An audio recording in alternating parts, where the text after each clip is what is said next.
teaching social studies. All right, what is a precedent? A precedent, not a president, but a precedent. Christian, here's an example. Who were we talking about yesterday that was setting precedents about a particular branch of government? James. Yes, and who is John Marshall? M. He's the Chief Justice. What was, if you look on page 93, what was one of the precedents that he set, which I'm sure all the Supreme Court justices thank him for? Thank him so much for. What was the precedent? Helen. They wore a simple black robe. Yes. Instead of the fancy English with the wig and the red robes and the fancy attire. I have to say it looked freaky. Uh-huh. Yeah. Yes, and they still wear them today. I'm not sure if the Supreme Parliament, which is their branch of government, still wears them in certain times, not every day, but in certain occasions they get out the wigs and the fancy robes. So that would be crazy. All right, so very, very good. What was something else that he did that is extremely important? John Marshall believed that the government should not listen to political parties, but should follow what? When they are talking about law, making law, what should they follow? Something very important that our founding fathers created. Oh, there just went the crane. Flew right past us. What was that he said began judicial review? The Supreme Court can decide if a law agrees with the what? We don't agree with the political parties, but we follow the what? Jonathan, the Constitution. And I feel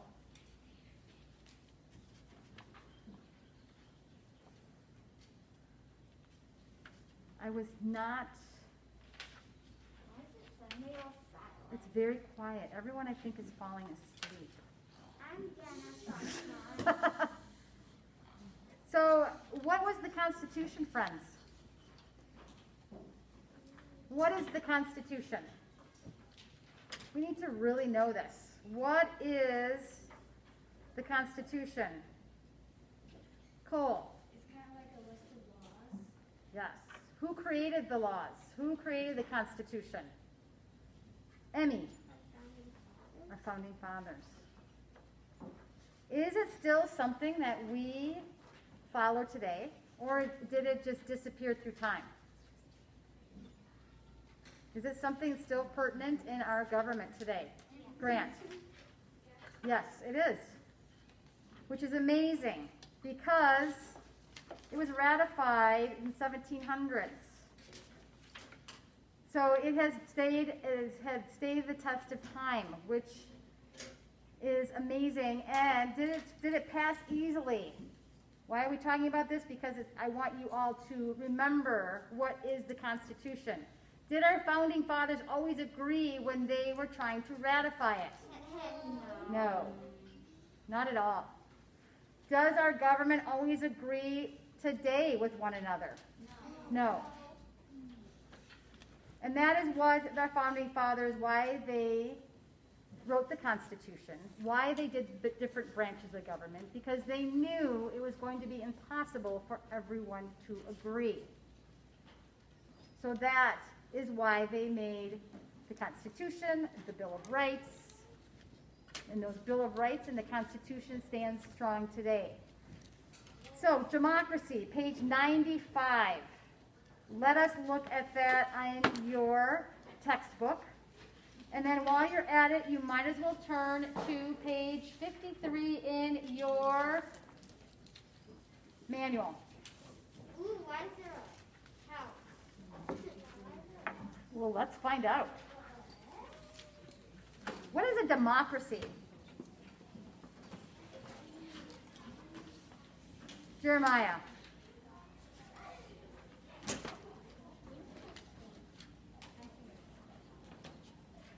What is a democracy? Well, let us read. Let us find out. M, do you have an idea? Ruled by people. Kind of. Let's read. So democracy on page 95. At this given time that we are talking, what are the two political parties that are in power right now? There are two political parties. Tyson. The Democratic Republicans and the Federalists. Very good. The Democratic Republicans and the Federalists. What are the two political parties now, today? Olivia. The Congress and the Senate. Well, that's the legislative branch of our government. What are the two political parties? When we go to vote for our president, there are two distinct political parties that you vote for. So back in the day that we're talking right now, the Federalists and the Democratic Republicans were the two political parties. What are the two political parties now? The President and the Vice President. That's our executive branch.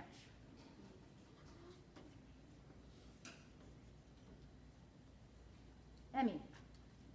Federalists and the We don't have, I'm talking about today. So no. Helen. The Democrats and Republicans. Yes, so the two, it's funny how the Federalists and it was the Democratic Republican that made up one party. Those two parties divided and now are the two political parties for the most part. Sometimes there's independence, but for the most part, the political parties that when we go as American citizens to vote for our president and vice president, for our senators, or any of the people that we're voting for are either Republican or Democrat. So that is the two parties now. Who would like to read the first paragraph on page 95? Christian. The Federalists believe that people have a part to play the government, but the Federalists wanted a check on the people. Too much Too much democracy was not good. People are sinners. The country could become immoral. if the government did not put a check on their people. Okay. So this is what I want you to do. I want you to look in the very back on 297. And I want you to look in the glossary, and I want you to find the word democracy. I want you to find out what that means. Instead of me telling you, I want you to research it and find out. So on page 297, there is a glossary. This is always good to know. This glossary has pretty much every important word in this book on it, or in it. Not on it. Find under D, hint, hint, 297, the word democracy. So if there's ever a word in this book that you're not sure of, go to the very back, starting at 296, and look in the glossary to see if you find the definition. Jeremiah, what is the definition of democracy? A system of government in which people have the freedom to choose rule by the people. All right. It is a system of government where the people choose who they vote for, who is in power. Are we a democracy? Is the United States a democracy? Yes, it is. Because who elects the president, the vice president, our senators, and our congressmen, and our mayors, our city councilmen? Who votes for them? Helen? Us? Yes, we the people. So we have a democracy. So I just wanted you to make sure you understood what that means. All right, who would like to, good reading, Christian, thank you. Who would like to read the next paragraph? So we have, okay, so the Federalists believed what? Who wants to reiterate? The Federalists believed the people had what? It was on the very first sentence of this page. Olivia. Believe the people had a part to play in government. All right. So the Federalists believed the people had a part. Let's find out what the Democratic Republicans thought. Who thinks they're going to think differently, and who thinks they're going to think the same as the Federalists? Who thinks they're going to be different? Who thinks they're going to have the same philosophy as the Federalists? Oh, good choice. Okay. All right. Who wants to read? Toby. The Democratic Republicans. The Democrat Republicans thought they thought too much government made people dishonest. Government workers would have more power and might becoming dishonest. The Democrat Republicans thought these workers might be more honest if government had less power. Okay, so the Federalists thought the people should have more power. The Democratic Republicans felt that the government should have less power. All right, so let's read on. Who would like to read the next paragraph? Emmy, loud and proud. Democracy. Democracy began to grow stronger. It seemed to work. The Federalists feared about Democracy. did not seem to come true. The Federalists never again won an election by the 1820s. The Federalist Party no longer exists. Wow, so 1820. The Federalist Party no longer existed. So, that's why we don't have a Federalist Party anymore, because it was out in 1820, which was a long time ago. All right, so who would like to read the next paragraph? The last paragraph on 95. Emma, loud and proud. The growth of democracy gave men a greater part in government. At first, only white men who owned property could vote. Then white men without property were allowed to vote in the first half of the 1800s. All right, very good. All right, so, what's that? We are not going to read that right now. I want to, well, let's see, what's 95 to 98? All right, let's read that, because that is part of this. So we are going to read about the church. Let's see what the church and state have to say. So who would like to read on page 96 about the church? Helen, first paragraph, please. Democracy had effects on churches. In the East, states stopping using. No, in the East, they stopped. In the East, states stopped using taxes to support the state churches. Democracy meant that people had freedom to choose. People choose which church to attend. People chose which church to attend. They also wanted to choose which church to support. Well, that makes sense, right? Would you like it if the government told you which church to go to? No. That'd be King George, right? In England, that's what he was telling people which church to go to. So that is what in this country, that is what they're trying to get away from, right? So they want people to have the freedom to choose which church to go to, which I think is a great idea.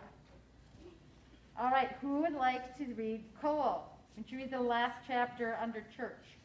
After America became an independent nation, there was a Revival. What is a revival? What is a revival? Let me get on that here.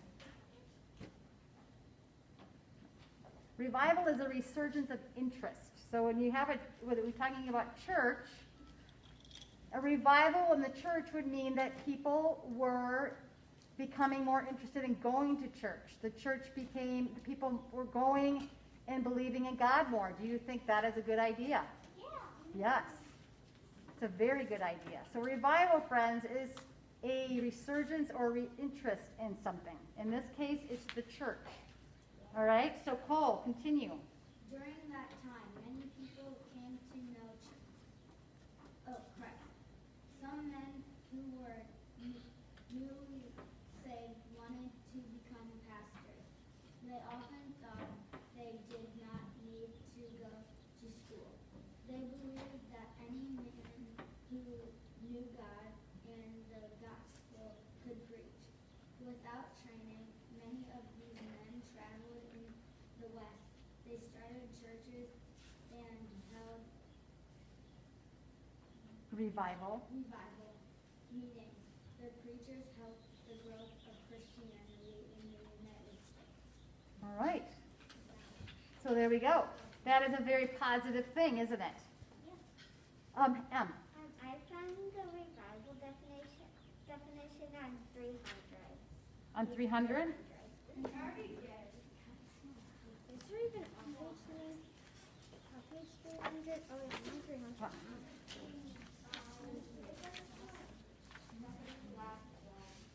All right.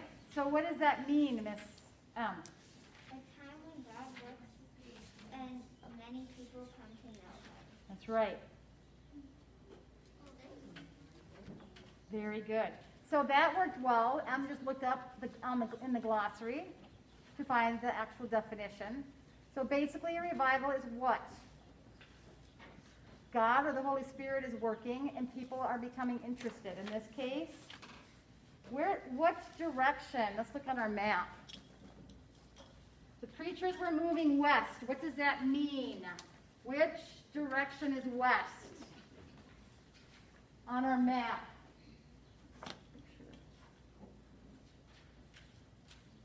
This way. So remember, what did they just purchase? What did the United States just purchase? The big chunk of land. James. That's right. So who did we buy that from? Who did we buy this land from? Jonathan. Yes. So basically, this whole area was purchased, basically to the Rockies. So the preachers were moving west. So they were moving out into these territories that nobody had settled yet, or were starting to settle. Because what is in the way right now, what is bordering the Louisiana Purchase that's rather difficult to traverse? They're kind of big. Tyson.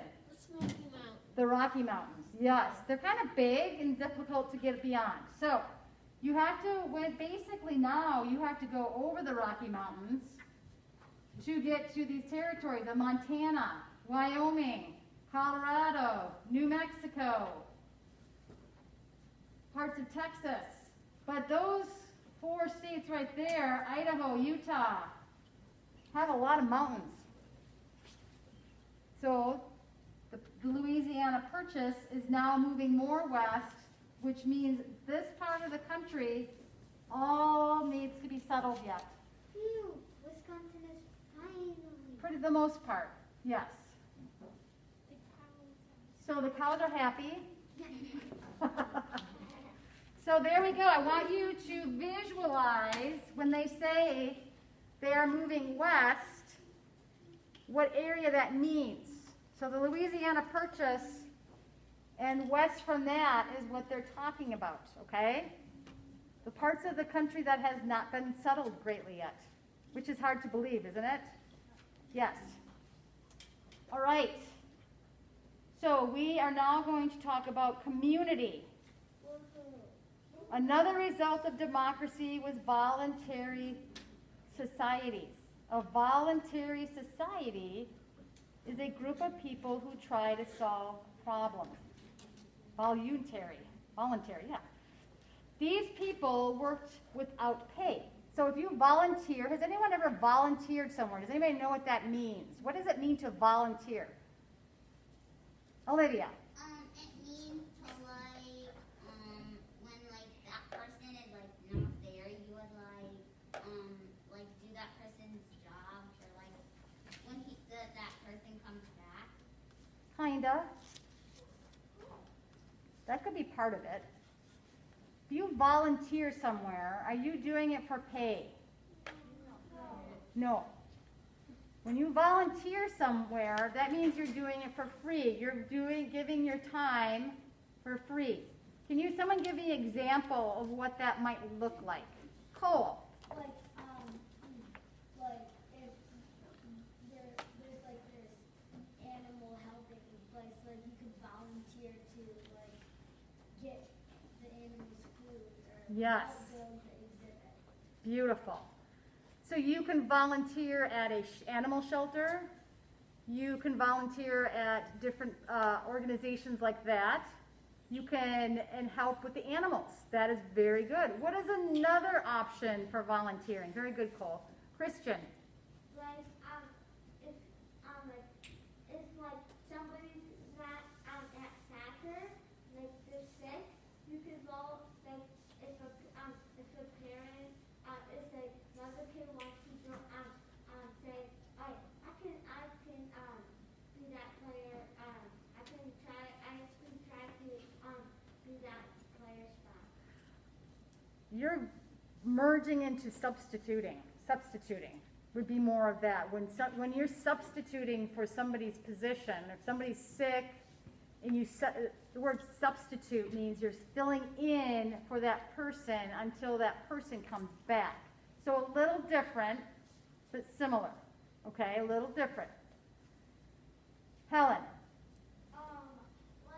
Let's say there's a thing up for basketball maybe, and you can volunteer for it. In what capacity are we talking about? Are you talking about playing or? No, it's really, volunteering is not. You guys are thinking more of substituting in a position. No, volunteering is completely different. Good thought though. I mean, you're really close. Tyson.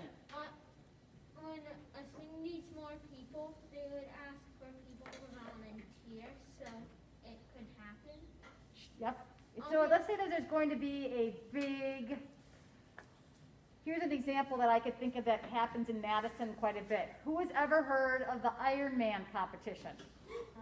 Iron Man. Oh yeah. Takes a lot of people to organize that. It takes a lot of people to run that because it's spread throughout various areas in Madison and Dane County. Hundreds of people volunteer to help. So they might help with distributing water to the participants, to the athletes. They might help with the timing when people cross the finish line. There's so many things to do that people volunteer to do. They don't get paid. They want to help. So a volunteer is someone who wants to help without pay to help an organization run their event. Or like Cole said, an animal shelter, a homeless shelter. Has anyone ever gone to a homeless shelter and helped distribute food to them? That's another way to volunteer. Helen. My mom does the Iron Man. Ugh. I have the utmost respect for anyone who can do that because for me, just to swim alone, I would be done. I wouldn't even be able to finish it. It's an extraordinary event.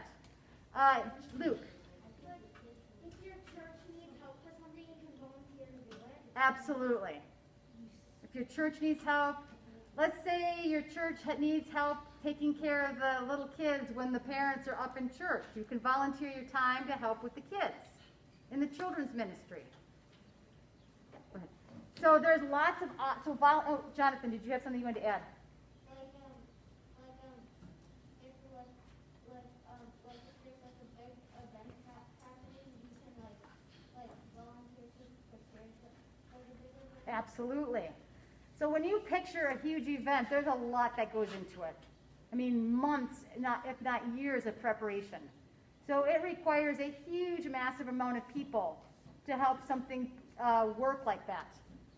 And it would also be very expensive if you had to pay each individual to do this work. So that's why volunteering is so awesome. You're giving your time and you're helping this organization or event to take place. Like your sporting events, basketball, baseball,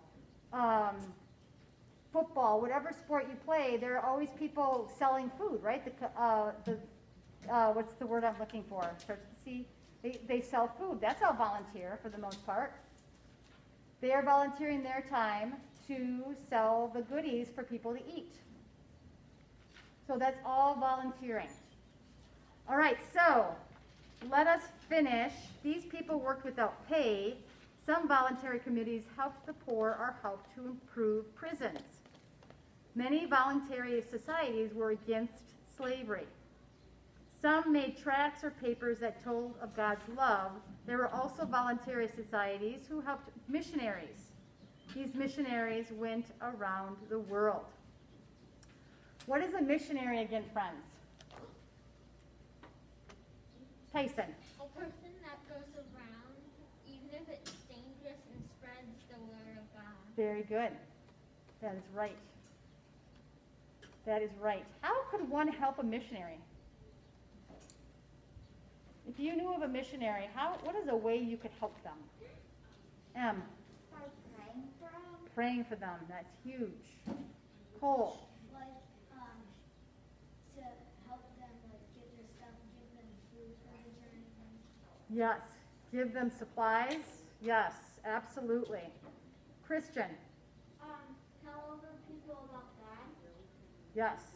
Okay, thanks. Luke. I did want to go see And also, like, volunteer to help him. How could you help them? Because you're right. You're absolutely right. Yes, Luke. Like, one people on one part of the city and one people on the other part. So you're talking about helping them actually talk about God and spreading the word. Awesome. Absolutely. Yes, there's a lot of ways that one could help a missionary. Praying is huge. Giving them money to help their cause is huge. And giving them supplies. Because they're doing an extraordinary thing. So problems with democracy. Sometimes people thought democracy meant that they could ignore or disobey their authorities. Even in families or schools, some people did not respect God's plan for leadership. What is leadership? When they say they were not respectful to leadership, what is leadership? What are they talking about? Tyson. If a person's higher than you and you're lower, they would be your leader. Right, like your boss or someone above you. So yes, at one college, students even burned buildings and tried to take control of the college. Goodness. Democracy had bad effects in churches. Some people thought they did not need to listen to their pastors. They could decide what to believe on their own. Many false religions began in the United States during the 1800s. All right, so as you see in anything in life, where there is good, there is bad. What does that remind you of? Good versus evil. That is the foundation of our society, correct? What do you think about when you think of the ultimate good versus evil? Emmy? Yes. Yes. We live in a fallen world, correct? So there's always going to be good versus evil. Whenever there is something good, there's going to be something evil. So the democracy started really good, but there's always going to be people who take something and make it bad. That's just the way human nature is. So that is what they're talking about here. Good versus evil. It's everywhere. Even in our schools, in our churches, our society. We live in a fallen world. So that is the reality of our society. So what I want you to do is you are going to get out your planners. Actually, you know what? You did math, so no. We don't have a lot of time to work on it. So we'll work on this tomorrow, and then we'll work more on the Wax Museum as well.